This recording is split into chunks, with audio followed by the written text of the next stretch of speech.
Well, shalom everybody. Baruchim habayim, Erev Tov. I'm hoping and praying that this time we're going to make it. It is Sunday night now. It is, what is it, the 14th of April? So yeah, last night, Motzei Shabbat, we had our regular scheduled shiur for tonight. And what happened? I'm sitting there and I'm chatting, and then all of a sudden, 5 minutes into the shiur, boom, my internet went down. Now, if you remember, I'm in Pennsylvania now, so we supposedly have the state-of-the-art, top-of-the-line internet. That's never happened before. When we used to live in Tellico Plains back in Tennessee, when we had the satellite internet, we had it up and down all the time. So last night, it was totally, I had no idea what happened. The modem looked fine, but all of a sudden, everything went weird. But I mean, as we say, Gamzula Tova, Me'et Hashem Haitazot, everything comes from God. So, Be'ezat Hashem, what can I say? You gotta, as we say, you roll with the punches, go with the flow, and well, here we are. So anyway, as we know, it is countdown now to Pesach. So the Rebbitzin and I went out today and did our Pesach shopping. Yeah, we won't even talk about the expenses thereof, but, Baruch Hashem, what can I say, for credit cards. But anyway, yeah, anybody who's preparing for Pesach, you all know what I mean in that respect. But it was very nice. We went, actually to a suburb outside of Philadelphia, in a large area. And I was very happy to find something that I never found in Chicago, my dear Chicago listeners, but I was very happy to have found it in Pennsylvania. And that is a full selection of basmati, jasmine, and other types of rice, all specifically labeled kosher for Passover. That was actually pretty cool. I know that exists out in LA, but yeah, I don't remember seeing that in Super Soul. Out when we lived in Tarzana, we had the Israeli supermarket Super Soul right there on Ventura Boulevard by White Oak. So yeah, all right, whatever. Something, Baruch Hashem. So anyway, a couple of notes that I want to discuss about Pesach, and then Be'ezat Hashem, we'll get into all the Q's and A's and stuff like that everybody's been, with me for a while now. Number one, a number of years ago, a long, long time ago, all right, in a place very far, far away, I originally wrote my paper on the archetypes or the observance of the mitzvot of the Passover Seder. And I published it a number of times. I did an audio class on it. But in a review of it recently, I noticed that I had a section in there in which I have to admit, based upon opinions other than my own, I included within that work, and they are rather despairing, in other words, disrespectful to our dear brother and sister Benei. And that opinion, which I'm not going to bother sharing where it comes from, because I don't want to embarrass the people who say it, in all due respect, speak of the observance of Pesach not to be appropriate for Benei Noach. That's blemishing their soul by trying to do these things, because the Bible says that no stranger should eat thereof. Well, yeah, the Bible does say that, but you want to know something? We're not doing a Korban Pesach today. We don't have a temple today. And therefore, a biblical injunction of such nature does not apply today to anybody about anything. So in all due respect, let me make a general statement about Benei Noach. All right? This is what, the Malachi, the prophet Malachi says in chapter 1. The rising of the sun, the going down thereof, great is my name amongst the nations. Now we could go back into the Gemara or even in commentary of Rashi and read what they say there, that God's name has always been known and great amongst all the nations of the world. Well, that's not changed today. You have a growing movement I'm pretty much sure it's global, of many people who have left their former religions and do not necessarily seek to or need to convert to Judaism, but rather just want to serve God, just want to do what is basic and simple and moral and right. What our sages call, if you will, universal Torah, which is summed up in a code of righteous behavior, which, according to our legends, was received by, passed down by Noah. And therefore it's called the Sheva Mitzvot, or the 7 mitzvot, of the Benei Noach, or the children of Noah. Now, technically speaking, according to our legends, we are all children of Noah. Doesn't make a difference who, what, when, where, why, how. That's our legends. Is that historically or genetically accurate? I don't know. Let the scientists who deal with DNA deal with that. And as regards to history, hey, that's what our Torah teaches. It's good enough for me. All right. As for the rest, I don't care. Remember, we're here to discuss religion and faith in God, not necessarily extend history lessons. So let's just stay focused. Our Benei Noach brothers and sisters have been looking for a place to fit in for decades now. And some people embrace them, unfortunately, and others just don't. And in all due respect, there is, even in our Jewish community, got to be blunt, got to tell the truth, racism. Yeah, there is. You'll find that there are Ashkenazim who to this day are still racist against Sephardim. You have light-skinned Jews who are racist against dark-skinned Jews. You have secular Jews who are against religious Jews. You have this one against that one and that one against this one.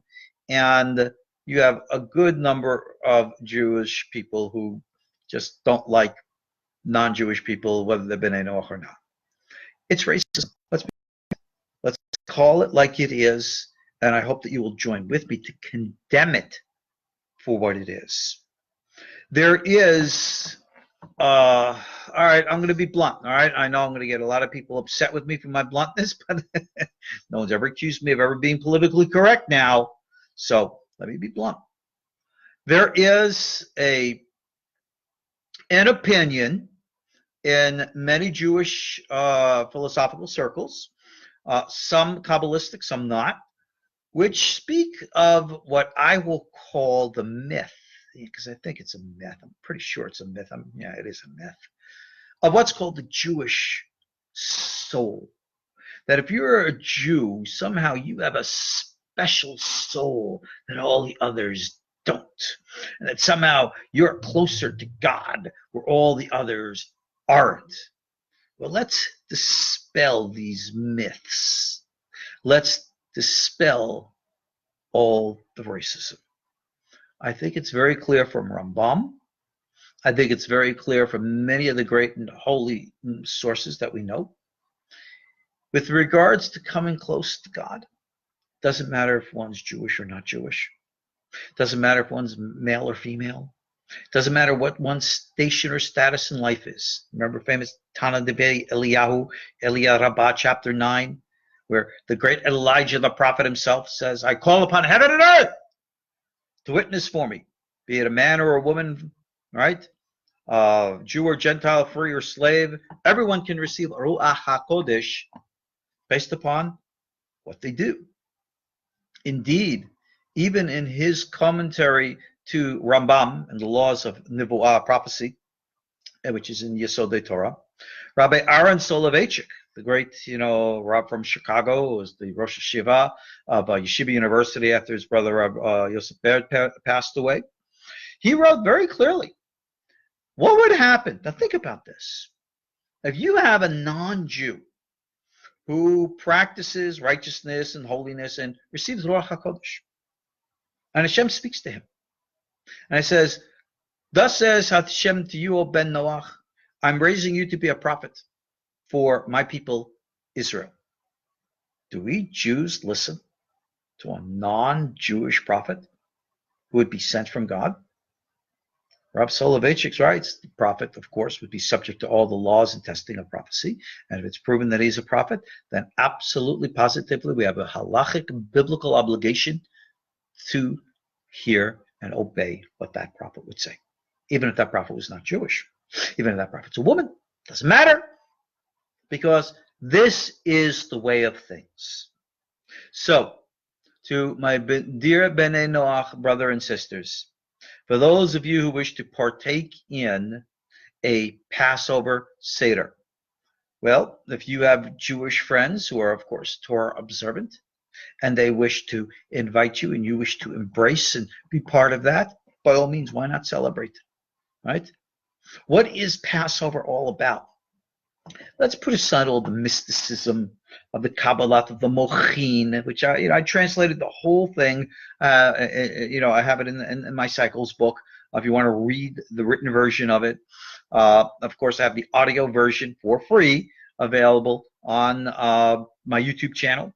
And if you want, you can review it over and over again. Get yourself a Siddur Rashash if you want to do all this deep mystical Kabbalah stuff. But bottom line, Passover is the day of independence for Klal Yisrael. Klal Yisrael, meaning the greater people, greater nation. It's a time where we remember freedom. Now, there's an old saying, freedom is not given, it is earned. And that is true, because ever since God took us out of Egypt, which was a gift, we have had to stand up and earn our freedom. We have to fight for our freedom. It's one of the mottos of one of the Israeli military, one of their battalions there. It says, freedom only lasts for those willing to fight for it. Now, freedom isn't necessarily just on the national scale. This is not a statement necessarily of nationalism, in which we'll talk about the freedom and rights of man, whether it's expressed in this or that European country or America or anywhere here or there or whatever else. No. Real freedom is in the power of the mind and the heart. Real freedom is a psychological expression of individual and personal emancipation, in which an individual has the strength and the control of one's self. And in that, and only in that, in my opinion, is true freedom. So we can look, for example, what goes on in our world today under the name of freedom. Well, America, for example, it's a free country, right? We have a constitution. We have a Bill of Rights, which declares to us that we have the freedom of this or that or that or this. And if you look at the nitty-gritty, down to earth of how things are, you really argue just how free people really are or are not. We can look at financial issues, financial bondage, credit cards, debt, and all the rest. But freedom is really something that's first and foremost a state of mind, a state of psychology. And as such, this is why the Haggadah says every individual must see oneself as if oneself has gone forth from Egypt. I don't know about you, but I think that's a universal message. I don't think that's unique to any one group, nation, or people. So while everyone has the potential to receive Ruach HaKodesh and draw close to God, regardless of who and what they are, remember, rising of the sun, the going down thereof, well, isn't the message and the celebration and the embrace of freedom equally universal? Yeah, in my opinion, it is. Now, to my Benei Noach brothers and sisters, just remember this. Celebrate freedom. You can embrace it. You can do your own Haggadot, your own Seders, if you will. And you don't have to worry about all the nitpick details of Minusha Halacha that Jews have to. Why? You're not Jewish. And as such, you don't have to live up to all the stringencies of this or that rabbi. If you want to, gosh, Like we just said, free country, do whatever you want. But I don't want you to think that you have to. You can observe it in that way, which has meaning to you personally, without having to worry about how to do it in, quote, the right way. I think that's a greater statement of freedom than any Torah observant Jew could say. So, in that respect, to my dear Benei Noach brothers and sisters, what I have in the old audio version, which I made my original statement, please disregard. Okay? 20 years ago, came from an outside source. I was trying to be politically correct at the time, and I confess, I was wrong. And I repent, if you will. Bottom line, let the truth be told, and that's exactly what I'm here to do, as you know I always do. But anyway, moving right along, with regards to the observance of Pesach, in my ebook, about the cycles of time, I included all my Pesach essays, all about the necessity of understanding freedom, embracing freedom, not just as a concept philosophically, but as a practice realistically. And it's not so much about the expression of freedom within a political context, for example, as observed here in the United States, with regards to anyone's individual's rights under the First and or Second Amendments of the Constitution. Doesn't matter. That's not what freedom is. Freedom is inside. Freedom is inside you. Freedom is what you think. Freedom is what you feel. And only then can freedom be what you do. Remember the big old story, Torah, foundation of Judaism, the story of the 12 spies? Remember? God said, go out and check out the land. They went out. They came back. And they were shaking in their boots. We can't do this. We can't go in there and take that over. It ain't going to happen with us. Fear. You learn from this big lesson. Right? Juxtapose the episode of the 12 spies with what happened earlier with the sin of the golden calf. Golden calf, they made themselves an idol. Right? All right. It wasn't really an idol or anything. We won't have to get into the details. But the sin of the golden calf, people made a mistake. They made an honest mistake, thinking that they could have an image of God, the God of Israel, and that would be okay. God said, no, it ain't okay. I'll wipe you all out. Moses said, slow. God said, all right, forgive. Okay? People were forgiven for the sin of the golden calf. That's a biggie. That was a sin of the intellect. Made a mistake thinking. God was okay with that. Along now comes the 12 spies. They go out and they're shaking in their boots and make everybody afraid. It was literally an epidemic, a psychic epidemic of fear. And as such, in their hearts, they were struck. In their hearts, they were weakened. When there was a mistake of the intellect, God was ready to forgive.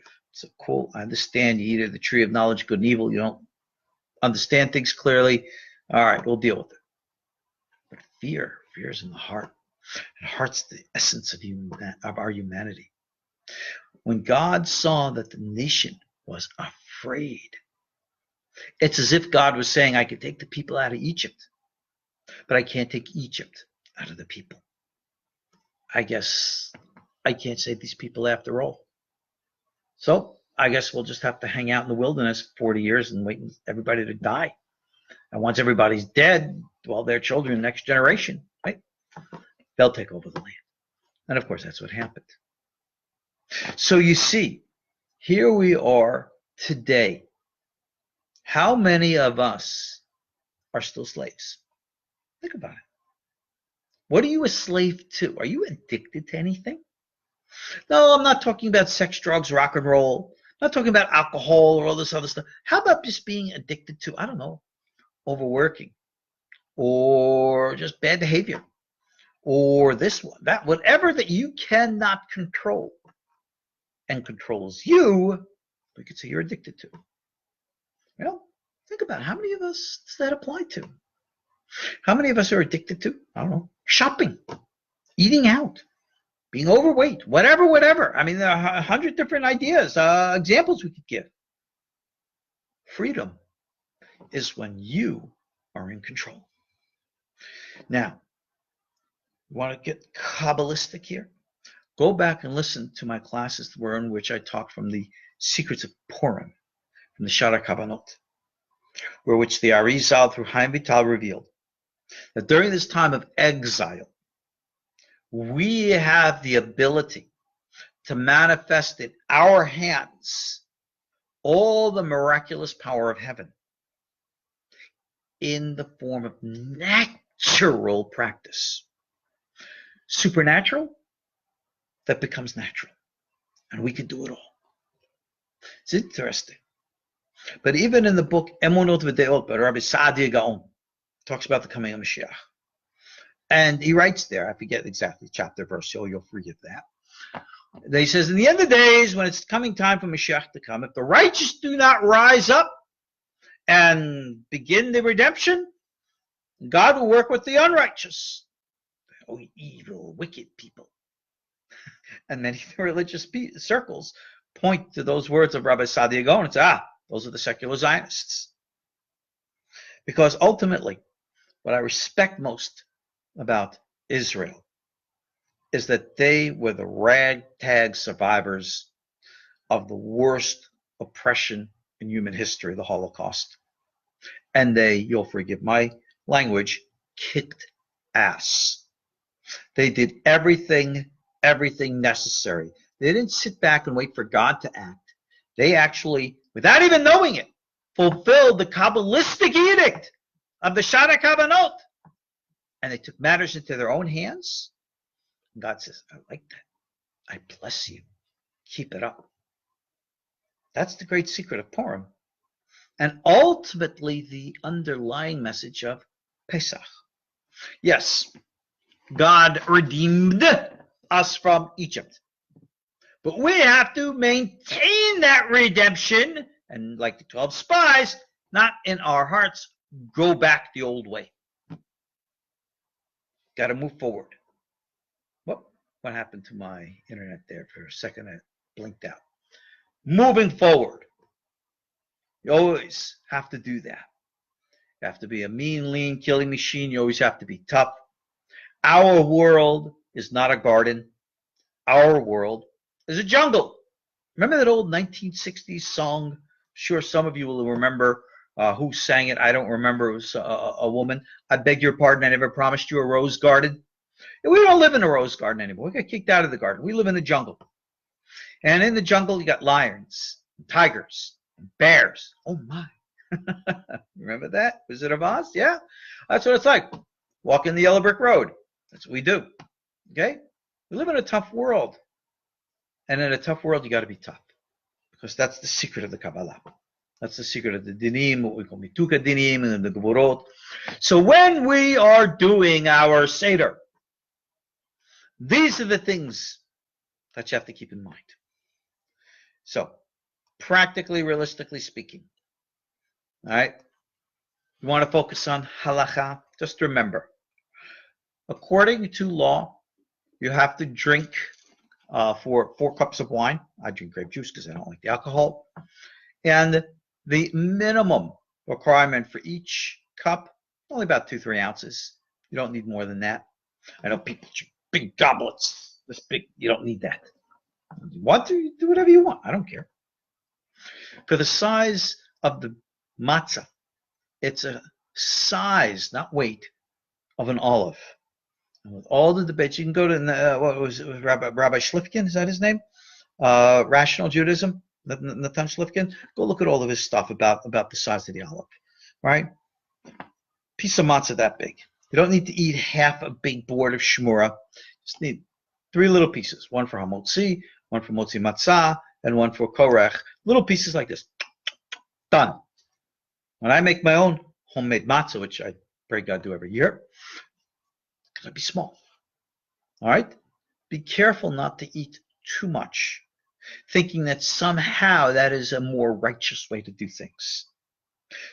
Not always is more better.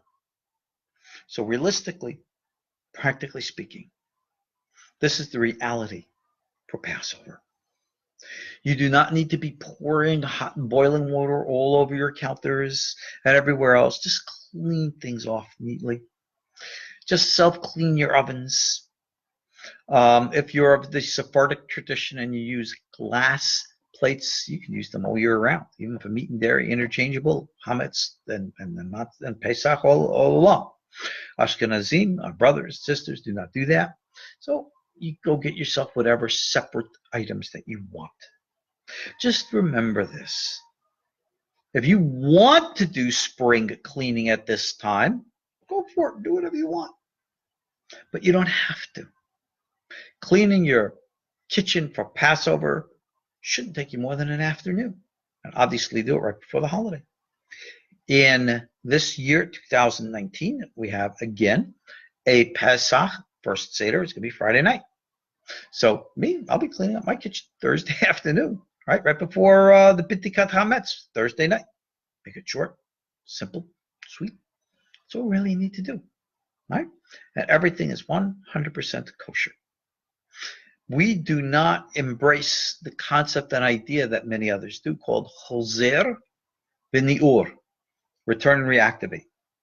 I discussed that concept in detail in an essay, which of course is in our new book of, the cycle of time, the laws and teachings of Pesach. So pick up the ebook and you can learn all about this stuff. Quick little note about ebooks. I was able to get together, because this is what I've been doing in this year, 2019. A lot of people have been asking how come I haven't been doing my audio classes. I tell them in all due respect, I'm really busy trying to get together all of our written works. I mean, gosh, I've been doing this stuff, believe it or not, 25 years. And I got piles and piles of stuff on hard drives. And with all due respect, I've forgotten half of the things that I've done over the years. And I got to revive them. I got to get them back out there, because I don't want all this stuff to go to waste. I mean, I really believe Hashem's blessed me with a lot of good stuff, and I'm honored and thankful for that. And I want you to have that access to it as well. So for those who bless me and my supporters of our KosherTorah school, number one, thank you. Because not for you, I couldn't be here. You guys, I give this stuff for free. I mean, it's the least I can do for you supporting, donating us. All the rest of y'all out there, you want the ebooks? Click a button, pay for it on PayPal, I send it right to you. We're all available. And we are going to get back to doing classes, probably real soon. Thank God I got 8 of the ebooks up there. I was working on 2 of my recent ones. One was my commentary on Proverbs and Ecclesiastes. It's all about common sense, practical stuff, how to be strong. I liked it so much, I said, I'm not going to make this available only to those people who want to pay. Because, people don't want to pay. They don't want to part from money. They want everything for free. The internet age, everything's for free. So that's how come organizations like our KosherTorah school have a hard time, supporting ourselves. Because everybody wants everything for free. Everybody wants to be entertained. I'm not entertaining you. I'm educating you. And I'm going to give you the hard, serious stuff. Most people say, I just want to watch a 3-minute video. I'm not going to give you a 3-minute, but what am I going to talk about? You want to see my pretty face? Really? I don't think I'm that gorgeous that I'm worth your time to look at, with all due respect. It's not about me. It's about the learning. And you got to place focus that the purpose of learning is not intellectual entertainment. It's for psychological transformation. Got to make yourself a better human being. Male, female, doesn't matter. Jewish, Gentile, doesn't matter. That's what universal Torah is about. You have halachic Torah for Jewish people. You have universal Torah for the world. All right? That's just the way it works. It's the way it boils down. And that's what we're here to teach. That's what we're here to do. So my book on wisdom and guidance based upon the Kabbalah, I called it very simple. Be smart. Be strong. I think the two go together. It's for free. It's on the front page of our KosherTorah.com website. Go take it. My gift to you. You want to gift something back to me? You want to make a donation or a pledge to us? I'm honored and I thank you for your support. Yeah, of course we need it. We're a business. I have to confess, I'm a lousy businessman. I've always been a lousy businessman. Why? Because I've chosen instead to be a good rabbi. I just want to teach. I want to share. I want to educate. I want to give people to experience, not just some intellectual entertainment that others do, but that you could see with your own eyes, experience with your own selves the reality of the spiritual worlds, to interact with the Merkava and what it really means, not just some mystical mumbo jumbo. Yeah, that's what our KosherTorah school is about. And to help you understand what our Kabbalah of our KosherTorah school is about, and what it means to actually understand what is faith, what is Kabbalah. I put together all my essays on that, and I came out with now a second ebook, which I have there for free. It's called An Introduction into the Kabbalahs taught here at our KosherTorah school. Again, both these about 80, 85 pages, something like that. So you go check them out. They're both for free on our front page of KosherTorah, KosherTorah.com. They're going to stay there. There you go, for free. All right? I want you to have this knowledge and information because it will open your eyes to things that I hope and I pray are going to make you think, make you feel, and make you act to change for the best. And if you want more, our school is here for you. Our courses are available for you. God bless, God be willing. We're going to get back to our video stuff. We're going to have a whole bunch of new series and stuff.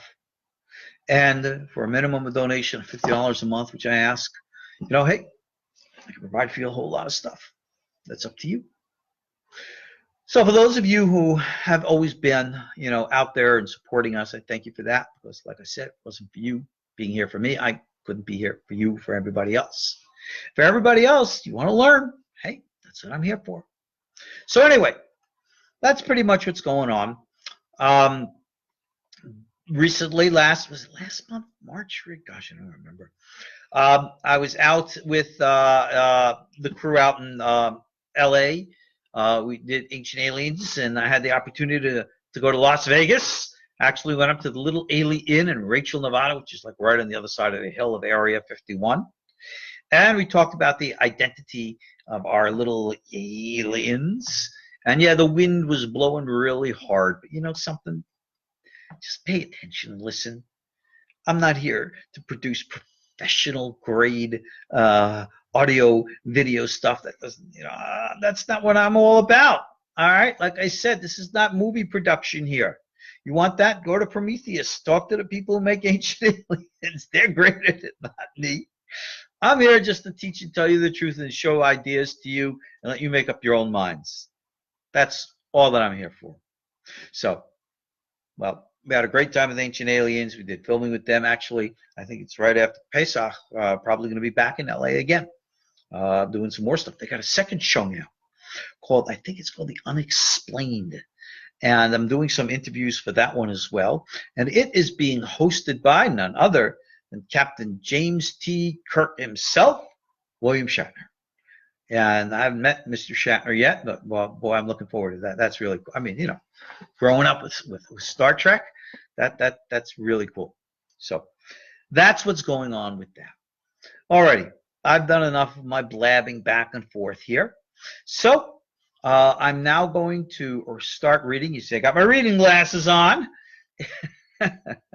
And I'm going to go through your questions. So if you have them, type them into text. We'll read them as I proceed, and we'll answer them as we go along. So first I'm going to start with Rob. He says, I have a question posted to me by my roommate. Is the mythos of Lilith from Judaism, or was it added elsewhere? If Judaic, what is the traditional teaching of it? Good old Lil. She always gets herself in a lot of trouble. Lilith is supposedly the first wife of Adam. All right? They got into a fight, and she cheated on him and had a divorce. That's how legends go, okay? Any historicity to it or literalism to it? I don't think so. Lilith has always been known to have been the she-demon of ancient Mesopotamian culture and stuff. The succubus, one who comes and like steals the souls of children and stuff like that. So you'll see references to her and protections from her in amulet forms in like Raziel Hamalach with Sanui, San Sanui, and Sanablak, if I'm pronouncing their names right, and all the rest of that jazz. The spirit of Lilith is more the spirit of am I going to get the word out?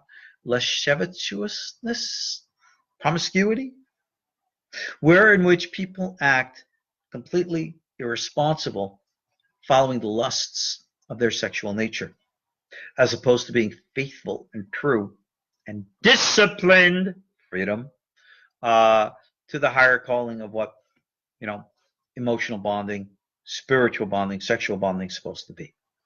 So Lilith is that spirit of, lust, depravity, if you will, that people have absolutely no control over what they do and how they do it, and causes all kinds of harm. Now, for those of you who want to say, well, what's wrong with being promiscuous? Well, just remember this. All of everything in reality is energy. And especially the act of intercourse is energy. And you have to balance with energies, something like that, like AC, DC, positive and negative kind of stuff like in batteries. That's why I have the polarities of male and female. That's just the way it's been, the way it is, and it always will be. And in that respect, whenever there is coupling between a male and a female, I don't care how superficial or how shallow, there's an interchange of energies.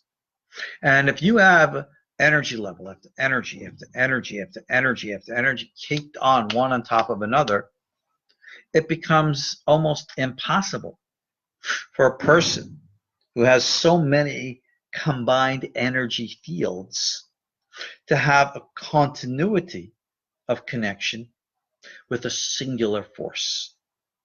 Essentially, it means the more promiscuous you are, the less able you are to have a stable relationship with another human being. And I think if you look around, you're going to find that that's true. That's why adultery, the only response that could ever be, is divorce. Because once the faith is broken, the energy is broken, it just can't be rebuilt. It's like what it says in the Bible, which is broken, can't be fixed. But anyway, understanding this, we learn and understand discipline. And that is how we defeat this archetype of what we call Lilith. All right? We stand up, we be disciplined. That means disciplined. And we do what needs to be done. And that's pretty much how that all works. So that's pretty much an answer to your question in that respect, Rob. The origins historically, of course, come in the form that it is today. You will find parallel with sources outside of Judaism. And other than that, there are obviously biblical references, and of course mystical references, and of course psychological references, which are absolutely true. Alrighty, here we go. Josh is asking a question. Are we in the end game now? If by end game you mean like the end of days? Well, one of the ebooks that I have, I think is actually one of my most revelatory books, is my book on the secrets of Daniel. It's an ebook, again, is available on the website, and I discussed all about the real code of the end of days. And in all due respect, is Mashiach coming anytime soon? Oh, I know everybody wants it to be. Everybody wants to know that Mashiach is coming next Tuesday at 3 o'clock. Well, he might be late. All right? Just like we say in our 13 principles. Yeah, I believe Mashiach. I believe Mashiach is going to come. I wait every day for him. But I'm going to be very blunt and honest. Go read my book. Go see what the prophecies of Daniel actually say. And then you judge for your own selves whether or not you believe time is imminent. All right? I would like it to be, sure. All right? But with the coming of the army of Mashiach, as I was talking with the cast at Ancient Aliens, I mean, think about it. If you have an army of angels coming out of the sky, what are people going to call that? Oh, here comes Mashiach? Or are they going to say, oh my gosh, an invasion from outer space? And a lot of re-identifications, I think, are necessary today. And that's why, I wrote my book, Aliens, Angels, and Demons, more so for my ancient alien following there, but for everybody to recognize and understand what the legends and teachings of our sages have always been with regards to this topic and how it fits into what's happening today. Because any spiritual leader wants to say there's no life in outer space. And how do you know? You've been to outer space? I mean, you've been to all the planets. You've checked them all out personally, so you know there's nothing out there? Really? No. Well, no, because the Bible says. No, the Bible doesn't say that at all. No due respect. Jewish, rabbinic, and of course, Kabbalistic sources that speak about life in outer space, numerous. Go read my book for the sources. Okay? It's available on Amazon.com. And I've seen my book recently on the shelves at Barnes & Noble. Hey, I'm honored. So go check it out, and we'll see you there. All righty. Next question. Again, Rob. I know enough whites who feel that way of themselves. The disease is not unique to Jews. Yeah, okay. Just remember this. We're all one. We're all created in God's image. There's no such thing as white or black, male or female, this or that. We're all equally God's children. And that's not just some kumbaya, love, peace, hippie statement. It's the fact of what it says in Genesis. I mean, I didn't write Genesis, right? So, if you want to say that you're going to follow the path of Torah, well, then you got to embrace what Torah says. I mean, what do you want from me? Yeah, we're all one in that respect. Now, being in Golus, meaning exile. Yeah, we say that exile today is extended due to baseless hatred. Let me tell you what exile is. Again, I have an essay upon this about the real nature and meaning of exile, teaching the Baal Shem Tov. Go to my website, which says search KosherTorah, and do the search, and you put in the word galut, because I spell it Sephardi, G-A-L-U-T, and you'll find the Baal Shem Tov's teachings on that. I wrote a whole big long paper on it, and you'll see that exile. Well, like we said with the spies, and who went into the land. They were in exile. They could have been in the Holy Land. They'd still be in exile. Because exile, galut, is a state of mind, a state of psychology. And it will materialize in the state of physicality only because it exists previously internally. Heal the internal exile, and the external exile will also be healed. That was what happened with the founding fathers of the state of Israel. They said, enough is enough. No matter what the heck we have to do, we're going to beg, borrow, and steal to create a nation so we could be safe. It's exactly what they did. Here they are 70 plus years later. Made a heck of a lot of mistakes. I think everybody knows that. But they're able to survive and thrive because they have the tenacity to do so. That's a good lesson to learn, I think, for us too. Moving right along. What do we got next here?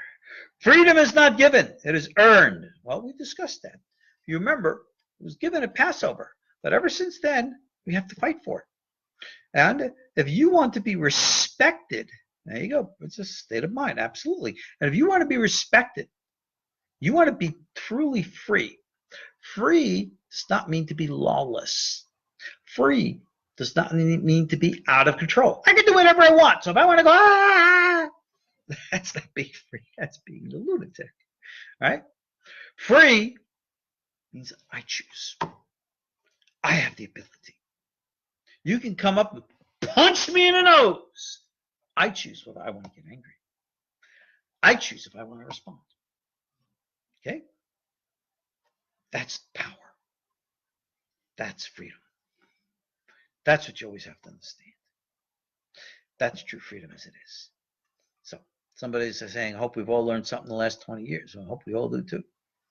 Alrighty, let's move on down here. Let's see what else we got. According to Halacha, you need to drink 4 cups of 3 to 4 ounces each cup of wine in Passover. Well, that is true. Remember, 3 to 4 ounces. It's almost like a little less than a double shot glass. But again, some people have these big goblets. I don't drink alcohol, period. All right, I used to tease people about the moonshine back in Tennessee, but I emphasize only teasing you guys. For those people who are going to drink alcoholic wine during the Seder, which most halachic opinions will tell you is what you do, please don't go drinking like 10, 16 ounces, drinking like 2 whole bottles of wine. I mean, if you get yourself inebriated, get yourself high, get yourself, God forbid, drunk, how the heck do you ever fulfill the commandments, the rituals, with proper devotion and intent? Answer, you don't. So don't kid yourself. Just place focus, be responsible, be disciplined, because that's the ultimate definition of freedom. All right. So thank you that you enjoy being here. Deep and esoteric Torah that most rabbis won't talk about. Yeah, well, that's what we're here to do. So God be willing, we will. Again, our purpose is to try to make Torah relevant. Ritual Torah for Jews and Judaism, universal Torah for everyone else. So like I said, in that respect, with regards to Pesach, again, opening the doors and welcoming and embracing our Noahide brothers and sisters, recognizing we live in a much greater world than what we think. But anyway, you go back and listen to all my talk about that if you guys have come in late. All right, I got another thing here. Let's see what Verna has to say. What do I think regarding the belief that there is a reptilian alien race that still may be living among us, meaning under Los Angeles? Some say the snake that Hava spoke to in the garden was that reptilian race. I spoke all about this in my book, Aliens, Angels, and Demons, because we do speak of this other reptilian race. I wrote about this, oh my goodness, 26 years ago. Gee, time flies when we're having fun. Which spoke possibly about what we can call maybe evolved dinosaurs, an intelligent race of beings that evolved here on Earth maybe 100 million years ago, who knows, and have since gone to the stars. Very possibly they are the seraphim spoken of in the book of Isaiah. It's very possible that they are the Teli, the reptilian race, who are also the guardians and the watchers spoken of in the book of Daniel and Sefer Yetzirah.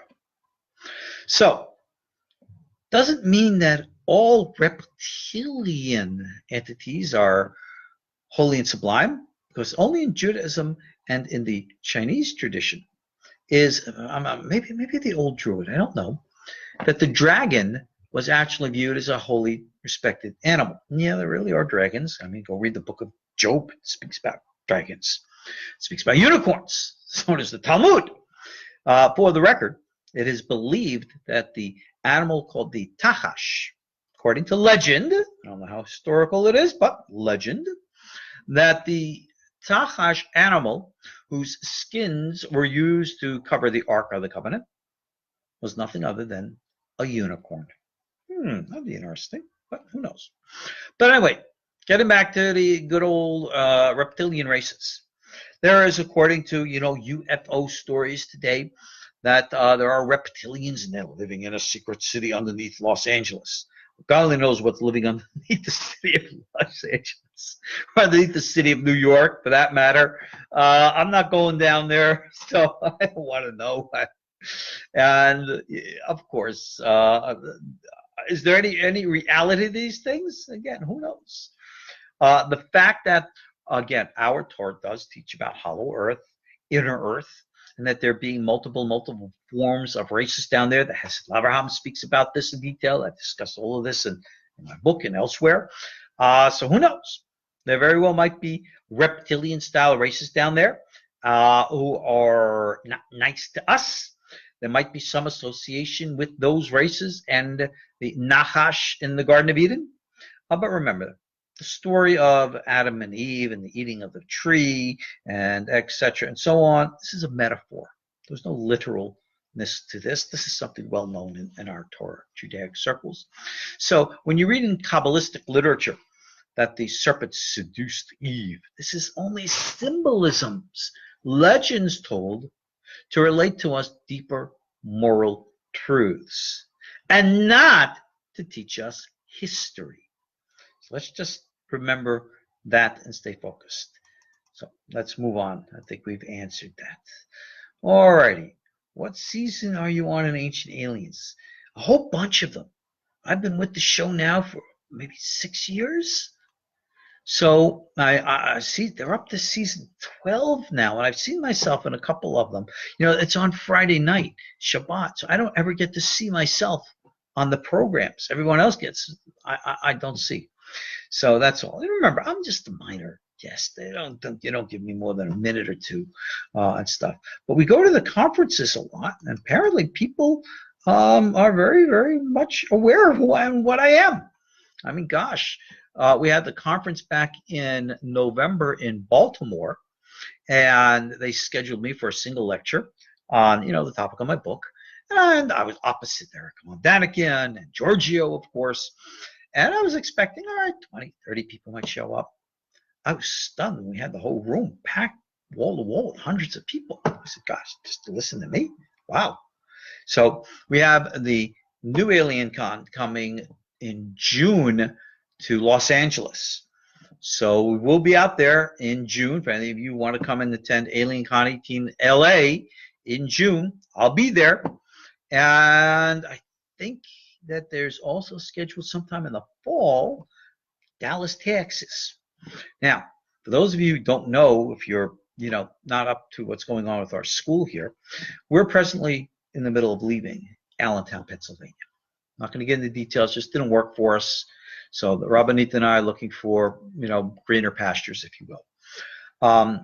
We're presently discussing a whole bunch of different things with a whole bunch of different people, waiting for things to materialize.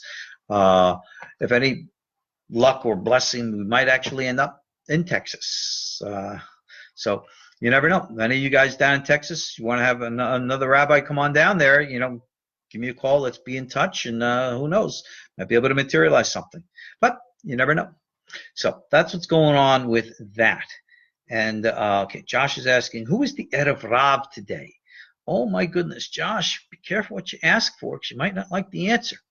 According to the Zohar, volume 1, page 25a, for those people who want chapter and verse, the Erev Rav, the mixed multitude, are different types of individuals within the Jewish community. One of whom, amongst the Erev Rav today, is called Amalek. And Amalek are those who cause strife, division, and hatred. And any and all individuals who cause strife and hatred and division are called Amalek. That's part of the mixed multitude. So really, the mixed multitude today is not a genetic identification, psychological or personality. Essentially, the mixed multitude of the Erev Rav are identified by the types of individuals that they are and what they do. Go look that up in the Zohar. Like I said, volume 1, 25a. It's in the old Sonsino version. I think Professor Matt left that out of his version. I don't remember why. I think he said that it belonged in a different place. And I never really followed up with his Zohar, where and what he did with that. But, I mean, he's on Facebook. You can always ask him and see what he says. So dragons were respected in Druidism. Yeah, I thought so. I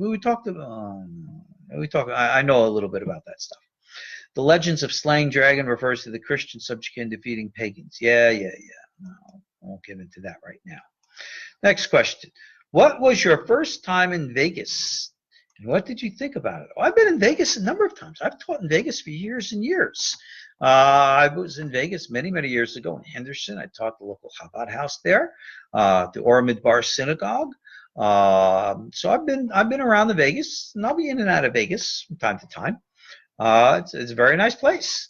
Remember, Vegas is not the Strip. Vegas is, Henderson, Somerville, and all the rest of the different communities. So you got a whole bunch of different places and things there. And yeah, it's a great place if you like 116 degree temperature in the summer. Been there, done that. So yeah, I know that. Alrighty, greetings from South Africa. Good stuff to listen to during a lunch break. Yeah, 11 o'clock at night here, and they're having lunch. Hey, I guess that proves that the world goes round.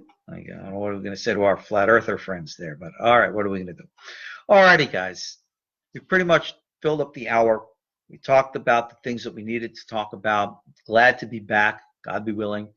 I got, Pesach this week. I wanted to let you guys know that the ebooks are out there for you. Of course, we solicit and thank you for your support of our KosherTorah school. And yeah, with all the bills and expenses, and now, of course, preparing for moving, we do need your support. And we appreciate that. I appreciate that. So anyhow, anyway, anyone who wants to, pledge their support, you can easily just go to our PayPal page, paypal.me/KosherTorah school, or however, whatever, send us checks in or whatever. We're always greatly appreciative. Become a supporting member on a monthly basis.